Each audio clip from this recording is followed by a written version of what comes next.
당신 그때 왜 그만뒀어? 국회 인사청문회까지 꼭 가야 됐었는데. 그렇게 얘기하시는 분이 맞습니다. 근데 여기 계시는 많은 선생님들도 그 똑같은 그 질문을 지금 마음속에 가지고 계시는 거 아닌가, 저는 그렇게 생각이 듭니다. 저는 과거에 대해서는 관심이 없습니다. 지난해 6월 역사관 논란으로 자진 사퇴했던 문창극 전 국무총리 후보자의 첫 국내 공개 강연. 문 전 후보자는 자신을 향한 비판이 부당하고 황당했다고 주장했습니다.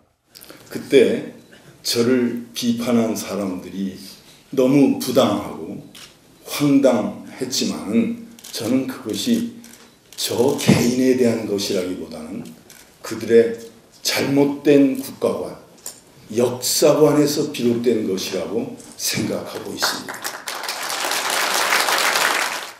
우남의 나라 만들기란 주제로 마이크를 잡은 문 전 후보자는 이승만, 박정희 두 전 대통령이 보석 같은 분들이라고 평가했습니다. 저는 이승만 대통령을 생각하면서 마음속으로 안타까워했습니다.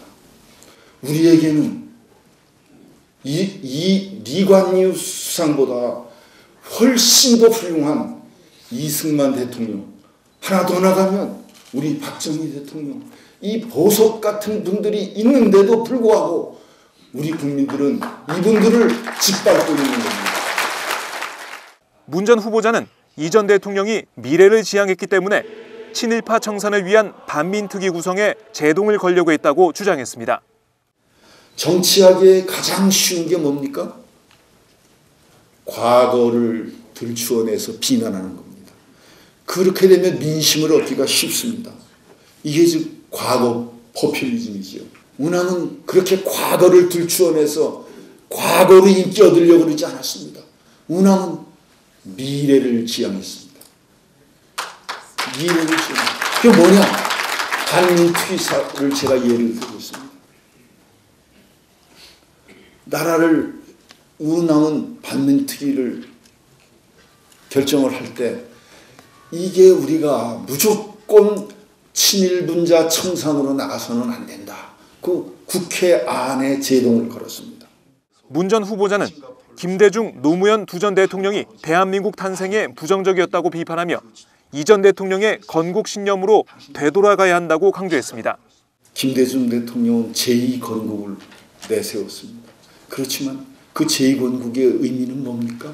대한민국의 탄생과 대한민국의 발전에 대해서 폄하하고 부정적인 시각 때문에 새로 나라를 세우겠다고 한 게 제2건국입니다. 또 우리 노무현 대통령께서는 뭐라고 그랬습니까? 참 가슴이 안타깝고 그렇습니다. 이 대한민국은 태어나서는 안 될 나라라고 했습니다. 이에 앞서 축사에 나선 김문수 새누리당 보수혁신특별위원회 위원장은 광화문에 이승만, 박정희 두 전 대통령의 동상과 기념관을 만들어야 한다고 주장했습니다. 조선시대도 아닌데 꼭 이순신 장군과 세종대왕 두 분만 계십니다. 대한민국인데 저는 이 거리의 이름도 광화문부터 남대문까지 거리가 대한거리, 이름도 저는 대한거리가 돼야 된다고 생각합니다.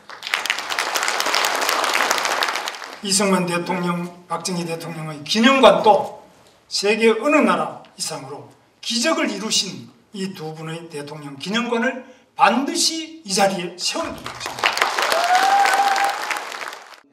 지난해 6월 박근혜 대통령을 돕고 싶다며 사퇴했던 문창극 전 총리 후보자.